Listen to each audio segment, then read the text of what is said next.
Dia kata, Mahyudin, you tahu tak, dekat area Gombak ni ada satu pusat rawatan, buat rawatan pada anak staff UIA, anak lelaki yang sakit mental. Dia buat apa? Dia masturbate, onanikan anak profesor tersebut untuk menghilangkan sakit mental. Jadi saya terfikir, oh rupanya ada lagi jenis macam ni. Dan yang terbaru tahun lepas saya dengar sendiri di Kedah ada perawat Islam gunakan kaedah ni untuk pulihkan sakit. Jadi kaedah yang ni memang tidak patuh syar'i dan sangat bertentangan. Mungkin dia ambil daripada kaedah barat ni.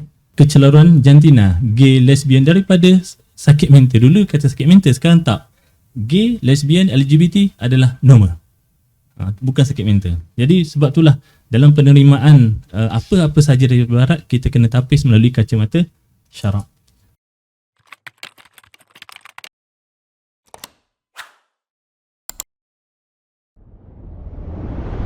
Saya kira penceramah bagi slot kedua ni tak asing lagi lah bagi warga UMPSA.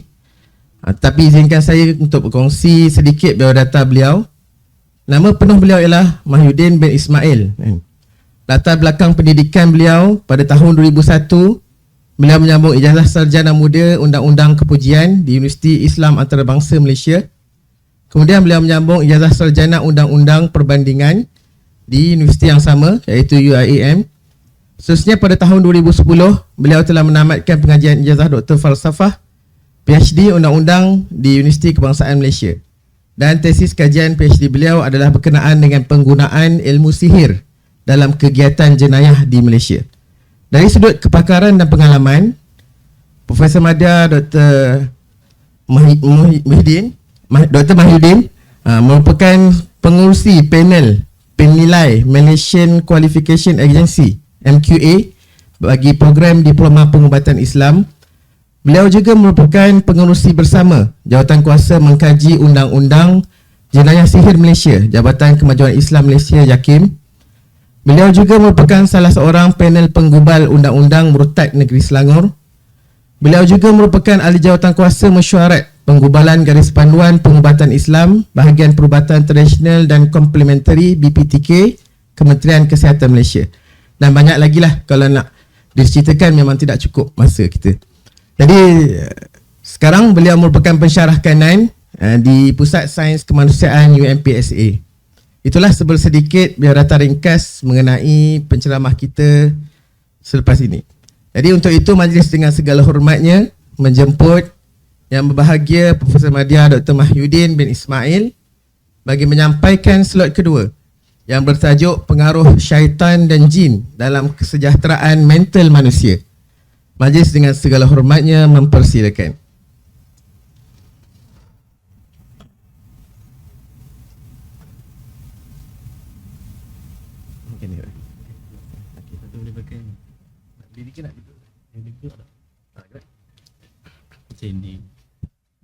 A'udzubillahi minasyaitonirrajim. Bismillahirrahmanirrahim.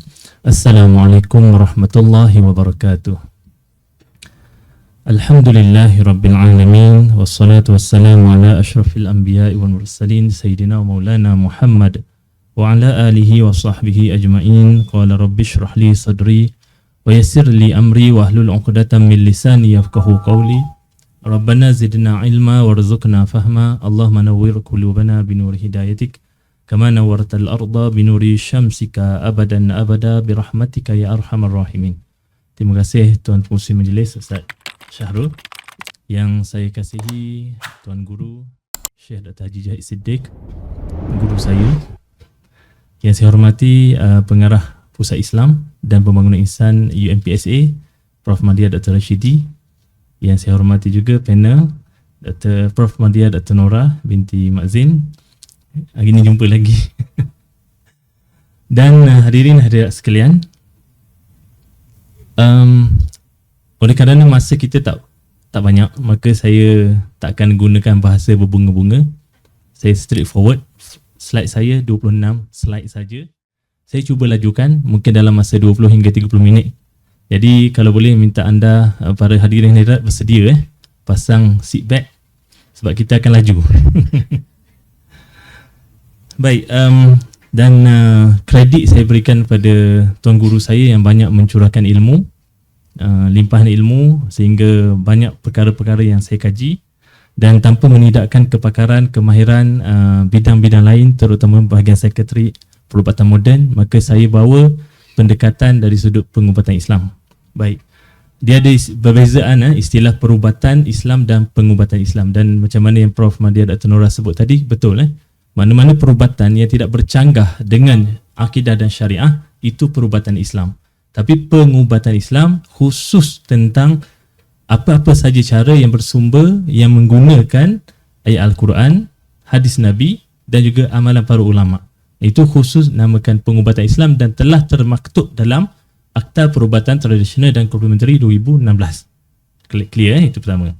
Sekarang kita pergi tentang pengaruh jin dan syaitan terhadap kesejahteraan mental manusia.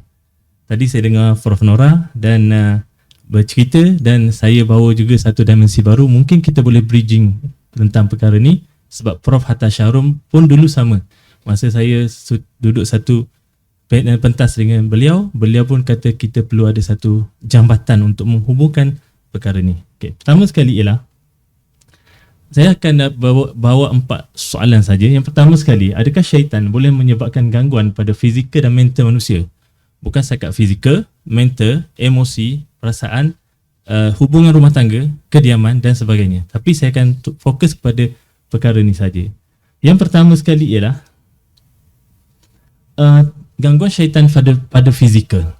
Dalam surah Sad ayat 41, Allah Ta'ala berfirman, A'udzubillahi minasyaitanirrajim. Wa dhkur 'abdana Ayyub iz nada rabbahu anni massani asyaitanu binusubin wa azab. Dan ingatlah peristiwa hamba kami iaitu Nabi Ayyub ketika dia berdoa bermunajat merayu kepada Tuhannya dengan berkata, sesungguhnya aku diganggu oleh syaitan dengan kesusahan dan azab siksa, yakni penyakit. Ulama kata Nabi Ayyub seorang hamba Allah yang sangat taat. Lalu syaitan kata pada Allah Ta'ala, dia taat kerana engkau bagi dia nikmat. Lalu syaitan kata, boleh tak bagi keizinan untuk aku masuk dalam kehidupan dia supaya terbukti dia sebenarnya dia taat itu bukan kerana ikhlas pada engkau. Lalu Allah benarkan syaitan masuk dalam tubuh melalui salur darah, sebagaimana Nabi bersabda, inna syaitan yajri min bani adam majrad dam. Syaitan masuk dalam tubuh manusia melalui salur darah. Lalu berlakulah penyakit-penyakit tertentu, ada kata penyakit kudis buta, sehingga tidak ada daging pada tubuh Nabi Ayub. 18 tahun berlaku demikian, dan akhirnya Allah bagi panduan kepada Nabi Ayub untuk berubat menggunakan air sejuk. Urkud birijlika haza mughtasalun baridun wa syarab. Itu kaedah, salah satu kaedah rawatan dalam Al-Quran untuk penyakit tersebut. Itu dari sudut fizikal. Dari sudut panca indera, kalau kita kata dalam perubatan psikiatrik dipanggil skizofrenia, nampak benda orang tak nampak, dengar benda orang tak dengar. Kisah ni berlaku kepada Nabi Musa AS dalam surah Taha ayat 66. A'udzubillahi minasyaitanirrajim. Qala bal alqu fa iza hibaluhum wa ansiyuhum yukhayyalu ilaihi min sihrihim annaha tas'a. Tiba-tiba tali-tali ahli sihir dan tongkat-tongkat yang mereka campakkan itu terbayang kepadanya, iaitu kepada Nabi Musa, seolah-olah tongkat dan tali itu bertukar menjadi benda yang berjalan, iaitu ular, disebabkan sihir mereka. Nabi Musa AS, Rasul Ulul Azmi pun disebabkan kekuatan sihir ahli sihir Fir'aun, boleh terbayang kepada baginda benda yang orang lain nampak tongkat dan tali, tapi terbayang kepada baginda disebabkan sihir peranan syaitan kepada deria penglihatan. Okey. Seterusnya, penyakit gangguan syaitan pada mental dan daya kognitif. Dementia, Alzheimer, lupa, nyanyuk, latah. Berlaku kepada Nabi Yusha bin Nun dalam surah Al-Kahfi ayat 63. Qala ara'aita iza awayna ila sakhra fa inni nasitul huta wa ma ansanihu illa syaitanu an azkurah. Temannya iaitu Nabi Yusha bin Nun berkata kepada Nabi Musa, mereka ketika itu dalam perjalanan nak cari Nabi Khidir, nak bertemu Nabi Khidir. Lalu berhenti sekejap di tepi pantai dekat kawasan berbatu berehat. Nabi Musa tertidur. Nabi Yusha melihat satu perkara pelik, iaitu ikan yang dah mati berubah hidup, tiba-tiba melompat masuk dalam air. Dan kata Nabi Yusha, sebenarnya aku lupa hal ikan itu dan tiadalah yang menyebabkan aku lupa dari menyebutkannya hal kepadamu melainkan syaitan. Ada keadaan-keadaan tertentu, bukan nyanyuk biasa, bukan sebab faktor usia, bukan kerana hilang fokus, tapi ada keadaan tertentu yang mana saya fikir pengamal-pengamal pengubat Islam pernah lihat orang-orang yang mengalami ingatan yang sangat luar biasa. Okay? Baik, yang seterusnya, gangguan syaitan pada emosi, pada perasaan. Dalam surah Taha ayat 120, fawaswasa ilaihi syaitan qala ya Adamu hal adulluka ala syajaratil khuldi wa mulkin la yabla. Setelah itu syaitan membisikkan kepada Nabi Adam dengan berkata, wahai Adam, mahukah aku tunjukkan kepadamu pohon yang menyebabkan hidup selama-lamanya dan kekuasaan yang tidak akan hilang lenyap. Syaitan telah cuba untuk memperdaya Nabi Adam, dan perdayaan ini bukan sekali, banyak kali. Lalu sampai satu masa timbul rasa keraguan. Sebab syaitan tahu manusia ni suka benda yang hebat, nak hidup lama, nak cantik lebih daripada orang, nak kaya lebih daripada orang. Jadi syaitan telah menimbulkan satu janji, kalau kau makan daripada pokok ini, engkau akan hidup lebih lama dan kekuasaan kamu tak akan hilang. Jadi itu poin syaitan, dan akhirnya timbul masalah diwaswaskan. Dalam perubatan psikiatrik dipanggil obsessive compulsive disorder, OCD. Jadi ada kadang-kadang orang yang mengalami anxiety ni kerana demikian. Dan kata ulama dalam setengah kitab dia kata apa, kalau orang tu angkat takbir banyak kali kan, angkat takbir kali pertama tak masuk niat juga, kali kedua Allah masih tak masuk gear lagi, kali ketiga walaupun tidak masuk, tak terlintas apa pun, teruskan saja sembahyang, sebab dibimbangi kalau kita layan syaitan dia akan masuk. Dia akan jadi berkali-kali, berpuluh kali, bahkan beratus kali. Dan kita tengok fenomena orang ambil sembahyang daripada waktu Zuhur sampai Asar tu biasa. Dekat UMP pun saya tengok ada kes tu. Ada pelajar dia pegang tombol pintu pun, dia nak pegang, dia takut kotoran itu melekat pada tangan dia. Pelajar Cina datang suruh saya ruqyah dia. Jadi perkara ini memang berlaku. Cuma kita kena tahu bezakan antara manakah sakit mental yang betul-betul kerana anxiety, stress dan depression, dan sakit mental kerana ada unsur-unsur gangguan makhluk jin atau syaitan. Dalam mimpi pun Nabi SAW bersabda, iza ra'a ahadukum ru'yan yuhibbuha fa innama hiya minallah. Kita mimpi sesuatu yang indah-indah, itu daripada Allah Ta'ala yang kita suka.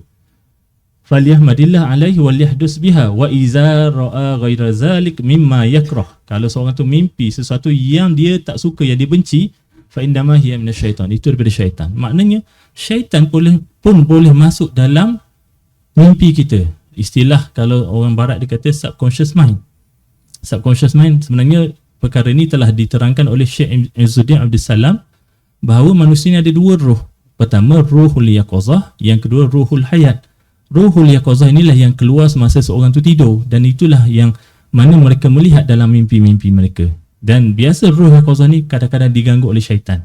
Sebab itu dalam bab subconscious mind saya ada buat kajian di bawah geran Kefataan Jakim, dan kita telah mengkaji tentang penggunaan hipnosis dalam merawat orang-orang yang mengalami masalah mental, dan kita dapati banyak perkara-perkara yang bercanggah dengan syariah. Ada enam perkara. Pertama, penggunaan past life regression, timeline therapy, rapid induction, kemudian melanggar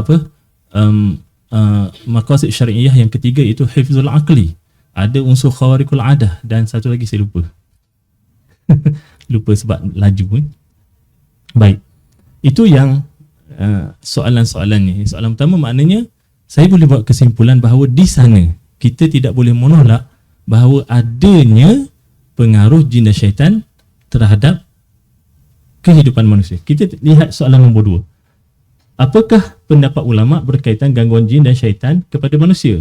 Okey, kita lihat yang pertama. Kata Syekh Abu Hasan Al-Ash'ari dalam kitab Maqalat Al-Islamiyyin wa Ikhtilaf Al-Musallin, kata beliau, sesungguhnya mereka ahli sunnah wal jamaah berpendapat bahawa jin dapat masuk dalam tubuh orang yang kerasukan sebagaimana firman Allah dalam surah Al-Baqarah ayat 175. Okay?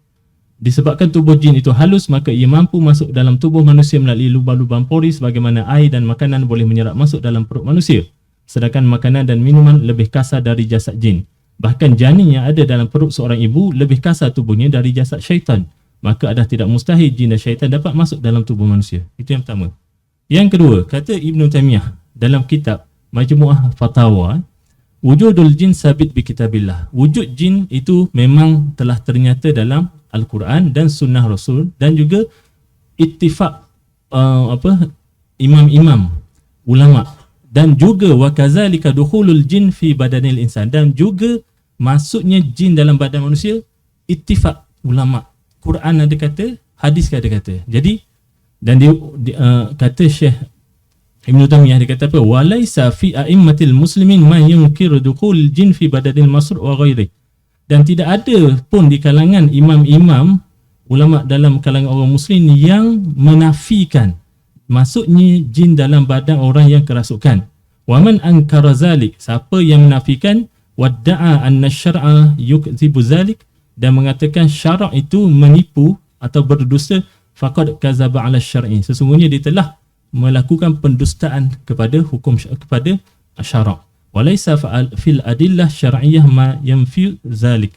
Tidak ada satu dalil pun daripada Quran, daripada syarak yang menafikan perkara ini. Itu yang kedua. Yang ketiga ialah kata Syekh Abdul Ahmad Umar Hashim, iaitu salah seorang daripada Syekhul Azhar dan juga merupakan penulis syarah kitab Sahih Bukhari. Dalam Al-Quran, Allah menyatakan bahawa iblis dan bangsanya dari golongan jin dapat melihat kamu, sedangkan kamu tak dapat melihat mereka. Ayat ini mengisyaratkan bahawa jin mempunyai kemampuan yang lebih berbanding kemampuan manusia, dan sudah tentu jin juga mampu masuk ke tubuh manusia berdasarkan hadis Nabi tentang syaitan masuk dalam tubuh melalui salur darah. Dan yang terakhir, kata Syekh Muhammad Mutawalli Sya'rawi, pakar tafsir yang terulung, sesungguhnya darah itu terdiri daripada banyak unsur-unsur yang mengalir dalamnya seperti besi, fosfat, kalsium dan unsur-unsur lainnya sebagaimana yang telah didedahkan kepada kita melalui kajian-kajian moden.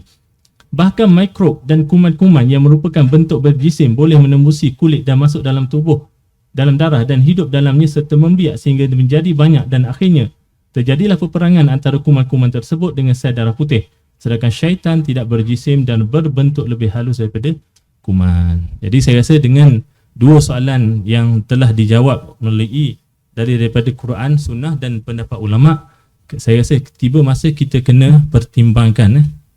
Kita tidak boleh menolak mana-mana pendapat melalui kajian, tapi kita kena berlapang dada dalam bab ni. Soalan ketiga, macam mana pula penerimaan pihak barat tentang gangguan jin dan syaitan sebagai penyebab penyakit mental? Apa kata barat? Yang pertama sekali, kata Profesor Dr. Hatta Shahrum, antara pakar psikiatrik di Malaysia, rawatan bagi pesakit jiwa di barat pada kurun pertengahan adalah menurut paradigma rasukan hantu dan syaitan, demonic possession dan amalan sihir, witchcraft magic. Menurut kepercayaan itu, rasukan tersebut hanya dapat ditangkis dan dihapuskan dengan cara bertaubat dan dijampi serapah agar hantu yang telah menawan peribadi pesakit dapat dihalau. Tuan-tuan yang saya hormati sekalian, tuan-tuan dan puan-puan, di barat, masa zaman gelap Eropah, memang kepercayaan kepada perkara tahayul khurafat ini sangat menebar, lebih tebal daripada apa yang ada dalam masyarakat Nusantara. Dan ketika itu memang setiap benda mereka kata ni hantu, ni syaitan, ini spirit dan sebagainya.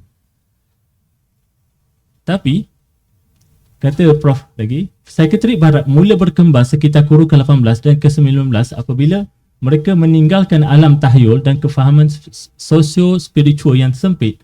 Perkembangan ini membawa padah kerana manusia barat yang anti agama tidak percaya bahawa kecelaruan psikiatrik mempunyai hubungan dengan alam spiritual.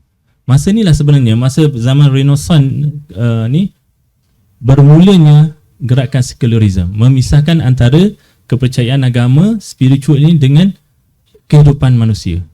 Jadi sebab itulah pada masa ini, kalau tuan-tuan tengok gambar ni, ini adalah Jean-Martin Charcot menggunakan hipnosis untuk merawat pesakit yang histeria. Jadi mereka sebenarnya mempunyai kepercayaan tapi telah dimodernkan istilahnya dengan pelbagai nama. Baik, seterusnya, anak murid kepada Martin Charcot, Sigmund Freud dan Joseph Weber, mereka mengkaji pesakit anak O yang dikatakan mengalami sakit mental. Psikiatrik moden mula mengalami revolusi yang hebat apabila ia mula diserap teori psikoanalisis yang diasaskan oleh Sigmund Freud pada awal kurun ke-20 yang menekankan dorongan seks sebagai punca penyakit dan kesihatan mental insan. Jadi sebenarnya walaupun dunia psikiatrik sekarang telah menolak teori-teori oleh Sigmund Freud, tapi masih ada yang mengamalkannya. Contoh ni lah. Ini contoh yang berlaku. Sebab bila dia kata dorongan seks sebagai punca berlaku masalah kerasukan mental, maka mereka memperkenalkan satu kaedah rawatan, iaitu dia kata apa? Massage. Massage mana? Private part. Pelik kan rawatan barat. Saya ingat benda ni dah habis rupanya tahun 2014. Masa tu saya jadi RA, bukan RA, saya jadi student postdoctorate kepada mantan rektor UIA, Profesor Datuk Seri Zaliha. Dia kata, Mahyudin, you tahu tak, dekat area Gombak ni ada satu pusat rawatan buat rawatan pada anak staff UIA, anak lelaki yang sakit mental. Dia buat apa? Dia masturbate, onanikan anak profesor tersebut untuk menghilangkan sakit mental. Jadi saya terfikir, oh rupanya ada lagi jenis macam ni. Dan yang terbaru tahun lepas saya dengar sendiri di Kedah ada perawat Islam gunakan kaedah ni untuk pulihkan sakit. Jadi kaedah yang ni memang tidak patuh syar'i dan sangat bertentangan. Mungkin diambil daripada kaedah barat ni. Pada awal kurun ke-20, cara rawatan barat, perubatan tidak langsung berkembang dalam dunia psikiatrik barat kerana ramai pakar psikiatrik menganggap kecelaruan mental hanya disebabkan oleh masalah psikologi saja tanpa mengambil kira unsur spiritual dan biofizikal. Ini kata Prof. Hatta Shahrum. Sebab itu somatoform disorder, conversion disorder yang dikaitkan dengan histeria tidak ada. Hysterical conversion pun dah dibuang pada tahun 1980 daripada APA.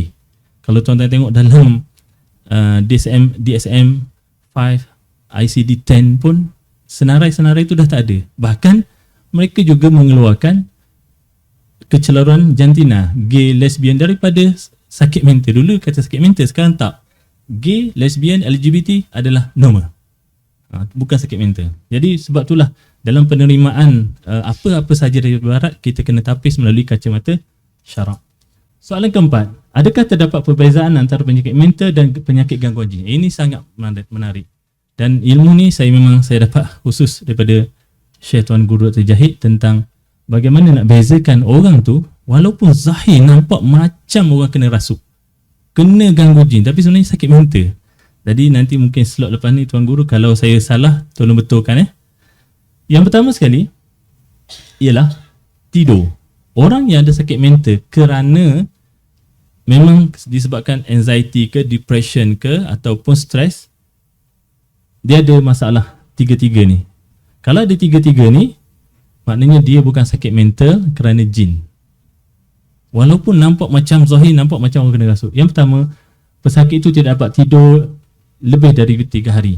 Yang kedua, dari sudut lisan, pesakit tersebut menyebut sesuatu secara berulang-ulang. Dan yang ketiga, emosi, pesakit tersebut emosinya berubah secara mendadak. Saya ambil contoh kes. Tuan Guru biasa sebut cerita kes yang berlaku di pusat rawatan. Kalau saya salah, minta Tuan betulkan nanti. Ada seorang pesakit perempuan datang dalam keadaan kena rasuk. Lihat secara imbas nampak dia macam kena rasuk jin. Suaranya kuat, tenaganya kuat walaupun kecil. Ramai yang pegang pun boleh dicampak macam tu je. Tapi perasaannya ada satu perkara yang dia selalu sebut masa duduk tengah rawatan. Dia sebut apa? Tak silap saya kan, dia sebut, dia tengok ayah dia, nampak dia tu syaitan jantan lah. Dia nampak ayah dia, itu syaitan jantan. Dia nampak mak dia, itu syaitan betina. Dia ulang lagi, itu syaitan jantan, itu syaitan betina. Elok-elok cakap, syaitan jantan, syaitan betina. Baru ulang-ulang kali. Itu yang pertama. Jadi Tuan Guru tanya pada ayah dia, Haji, anak ni berapa hari dah tak tidur? Lebih dah daripada 3 hari, 2 minggu ke berapa. Dan yang ketiga, emosi dia berubah secara mendadak. Dia tengah elok cakap, elok-elok tiba-tiba berubah jadi panas baran, mengadang. Dan kes yang sama berlaku juga bila masa PKP baru ni. Ada seorang pelajar UIA yang mana masuk hospital, dimasukkan ke ward psikiatrik. Pak saudara dia jumpa saya.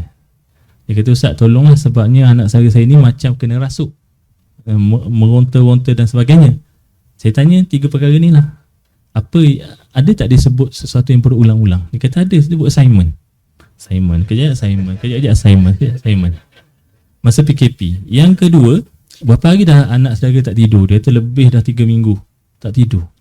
Dan yang ketiga ialah ada tak berubah emosi? Dia kata memang itu ketara. Kejap elok, kejap tak elok. Saya kata, Haji, itu bukan kerasukan jin. Itu memang sakit stres. Jadi macam mana pesan Tuan Guru saya pada pesakit yang perempuan tadi, saya pun pesan sama pada Haji ni, bawa ke psikiatrik je, tahan, biar je dia dekat buat psikiatrik. 2 minggu nanti dia elok, tanya dia apa sebab. Rupanya betul, yang kes perempuan, budak perempuan tadi yang Tuan Guru cerita tu ialah, dia ada simpan duit, nak kahwin. Mak ayah dia nak buat bisnes, pinjam. Sampai satu masa dah tarikh dekat kahwin, tak dapat bayar. Dia stres lama-lama dah mula meletup lah, macam Prof Dr. Noor sebut tadi, disimpan kan. Akhirnya meletup macam gunung berapi. Jadi macam tu. Kes kedua tadi, pelajar perempuan tadi, assignment tu memang betul. Dia pelajar Dean List. Tapi tak dapat nak commit sebab bila belajar melalui online, dia tak dapat nak buat assignment. Dan dia rasa risau. Dia mula anxiety. Akhirnya meletup. Tapi lepas 2 minggu duduk buat psikiatrik, keluar elok. Jadi sebab itulah dalam bab ini kena ada bridging. Kita tak boleh menafikan rawatan moden dan tidak boleh membelakangkan rawatan Islam. Saya laju ada soalan terakhir. Okey, soalan yang terakhir, apakah cara paling asas untuk merawatan orang yang mengalami sakit mental akibat gangguan jin? Bukan kerana tadilah anxiety, depression dengan stres. Ini untuk gangguan jin saja. Saya kena ringkaskan. Pertama sekali ialah kena siasat punca dahulu. Sebab biasanya berlaku perkara ini, masalah mental ni ada punca dan penyebab. Boleh jadi kerana ada masalah keturunan atau genetik. Jangan sebut saka tuan-tuan. Saka ni sangat sensitif sekarang ni. Sebut je keluarga dah saka, adalah melompat. Tapi kalau kita rasa keluarga tuan ada masalah genetik, dia lembut sikit. Kalau tuan-tuan pergi ke hospital, saya pergi hospital UIA tu, saya tengok pamphlet tentang sakit kanser ovari. Antara punca utama penyakit kanser ovari, kanser rahim ialah genetik. Dia kata kalau ada keturunan tu ada sakit genetik, sakit kanser ovari biasanya akan turun pada keturunan.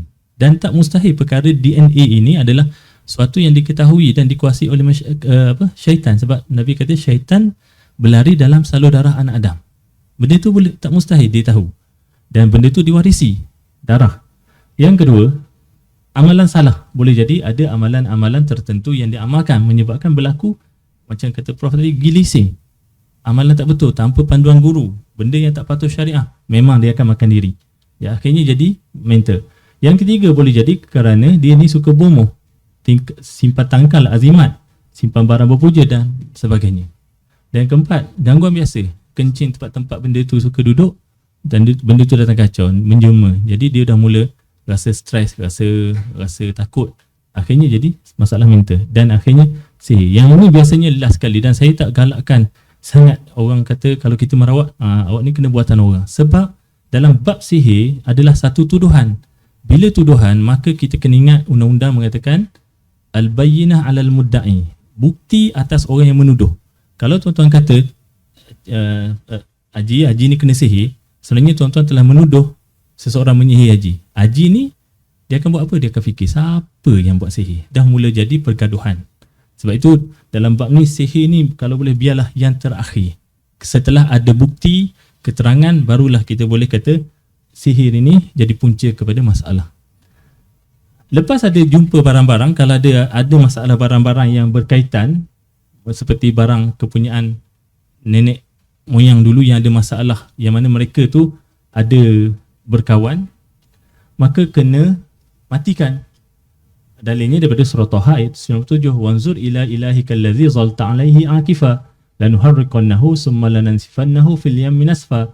Kata Nabi Musa kepada Samiri, kamu lihatlah kepada Tuhanmu yang kau puja.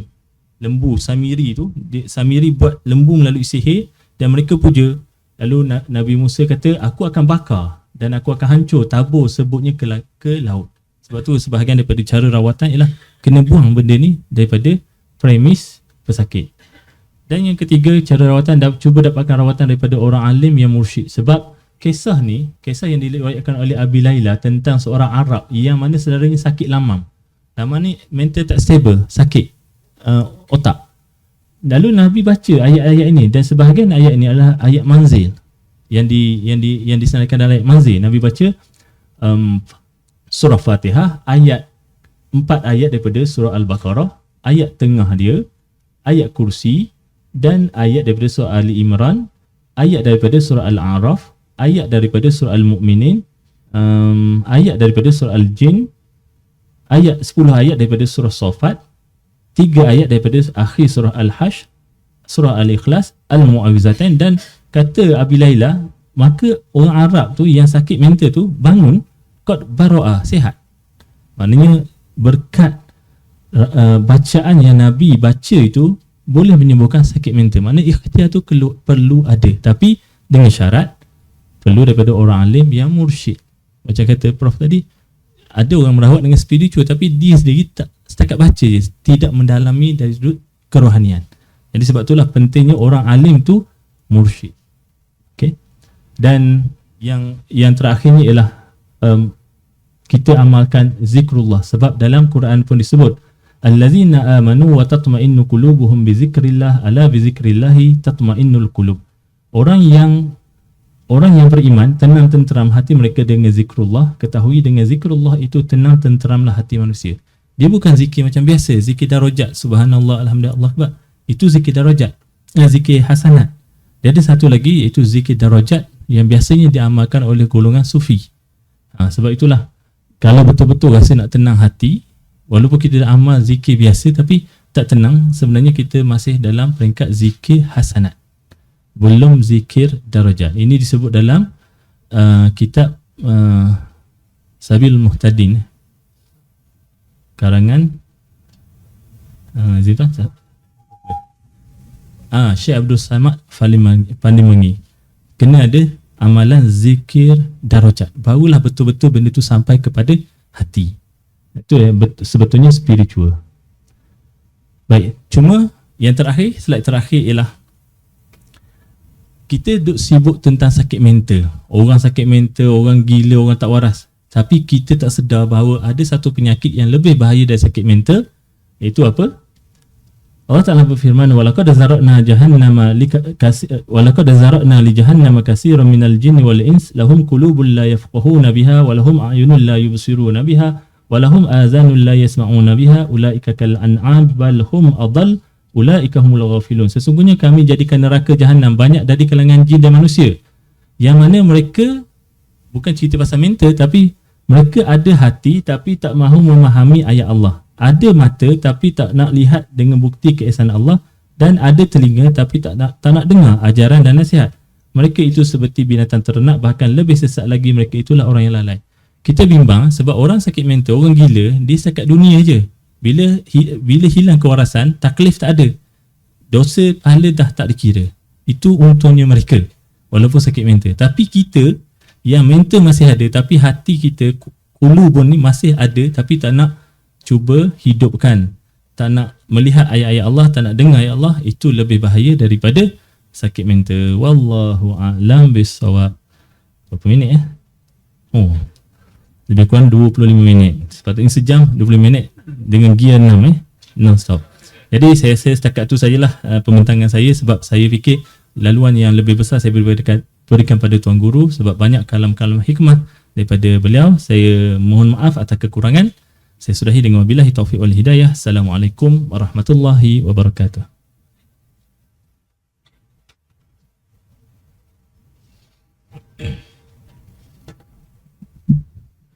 Majlis mengucapkan jutaan terima kasih kepada Yang Bahagia Profesor Madar Dr. Mahyudin bin Ismail atas perkongsiannya sebentar tadi.